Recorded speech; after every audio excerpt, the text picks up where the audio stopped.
Iniulat na binalaan umano ng Chinese Coast Guard ang Armed Forces of the Philippines tungkol sa patuloy na pagdideploy nito ng mga sundalo sa Ayungin Shoal gamit ang mga barko ng Philippine Navy at Coast Guard. Sinabi ng Chinese Coast Guard na posible umano silang gumamit ng kung patuloy na magpapadala ang sandatahang lakas ng mga sundalo sa Ayungin Shoal at sa iba pang bahagi ng South China Sea. Iginiit ng Chinese Coast Guard na mga ginagawang aksyon ng Philippine military ay isa umanong paglabag sa batas ng kanilang bansa at handa silang magsagawa ng law enforcement activity sa lugar upang mapigilan ang iligal na panghihimasok sa kanilang teritoryo. Sinabi rin ng CCG na wala umanong karapatan ang gobyerno ng Pilipinas na magsagawa ng maritime patrol sa South China Sea, lalong-lalo na ang pagdideploy nito ng mga sundalo sa loob ng teritoryo ng China. Iniulat ito matapos nagpahayag ng pagkabahala ang Secretary of Defense ng Estados Unidos tungkol sa ginawang panghaharas ng Chinese Coast Guard sa mga barko ng Pilipinas sa Ayungin Shoal. Nagpahayag ng kanyang pagkabahala tungkol sa agresibo at mapanganib na pag-uugali ng China sa ginawa nitong pakikipag-usap kay Philippine Defense Secretary Gilberto Teodoro ayon sa isang dokumentong inilabas ni Press Secretary Brigadier General Pat Ryder ng Pentagon. Ayon sa dokumento, nabanggit na nababahala siya sa mga ginagawang agresibong aksyon ng People's Republic of China laban sa mga barko ng Pilipinas na nag-ooperate ng maayos at naaayon sa batas sa West Philippine Sea, partikular na sa Second Thomas o Ayungin Shoal. Sinabi ng Philippine Coast Guard na 2 barko ng Chinese Coast Guard ang gumawa ng isang mapanganib na maneuver na maaari umanong magdulot ng banggaan sa mga barko ng PCG na kung saan ay tumulong sa resupply mission ng AFP malapit sa Ayungin Shoal. Sa kanyang pakikipag-usap kay Teodoro, binigyang diin ang matatag na alyansa ng Estados Unidos sa Pilipinas at sinabi niya na sakop na Mutual Defense Treaty ang mga public vessel, aircraft at armed forces ng Pilipinas, pati na ang Coast Guard nito sa Pasipiko o saan man sa South China Sea. Idinagdag nito na muling pinagtibay ni Teodoro ang kanilang commitment na ipagpatuloy ang pagtataguyod ng rules-based order at suportahan ang kabuhayan ng mga local fishing communities ng bansa na umaasa sa South China Sea alinsunod sa naging ruling ng Arbitral Tribunal noong 2016.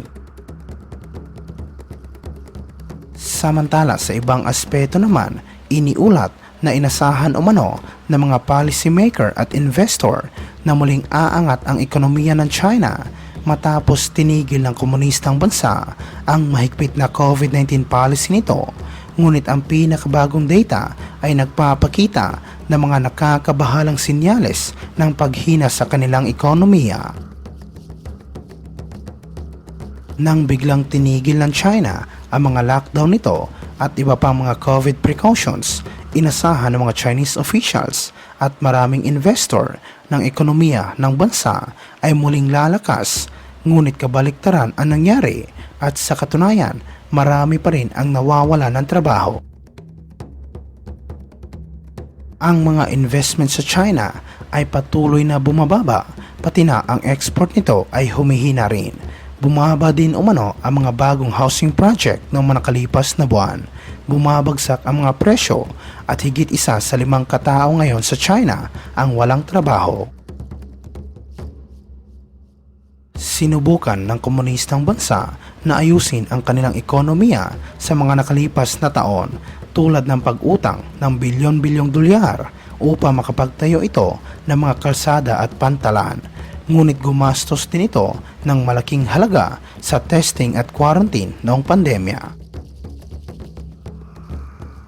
Ang extra stimulus spending na ginagawa ngayon ng China gamit ang utang na pera ay magriresulta sa pagtaas ng aktibidad sa kanilang ekonomiya, ngunit maglalagay din ito sa isang mahirap na sitwasyon dahil inaasahan na tataas din ang utang na nasabing bansa at posible umanong magdulot ng pagbagsak kung hindi ito makukontrol.